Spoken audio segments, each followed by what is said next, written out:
The new flood zoning maps for Sarasota County are complete, but several residents still can't figure out exactly what they mean. The county is gearing up for a round of workshops this month to help homeowners understand the updates from the Federal Emergency Management Agency, or FEMA. Here with more on these changes, ABC 7's Adam Cellini. Adam. Scott and Haley, thank you. 30 years since their last update, FEMA's new flood map is moving approximately 9,000 structures out of the high-risk flood area and 3,500 structures in, which could affect how much property owners will spend on their flood insurance.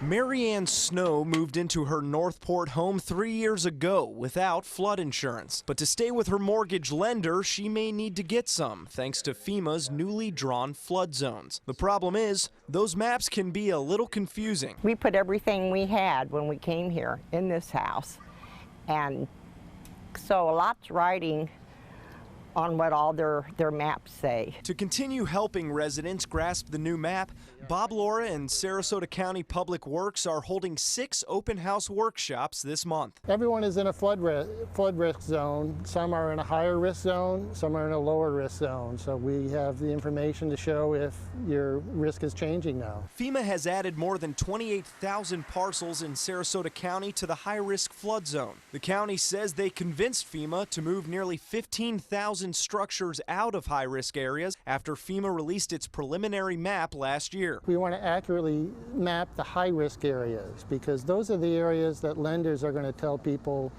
you're going to be required to buy flood insurance. The most changes into the high-risk zones are in Northport, partly due to the fact that about half the city wasn't even included in the old maps. In the history of the city, we've had about 5 floods.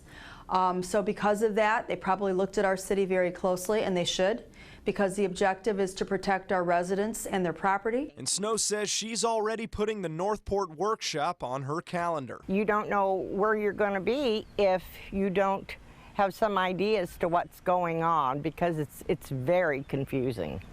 To minimize any future map changes, Northport says they're holding commercial home builders to stricter permitting regulations, where they must prove their plans will not alter any existing flood zones.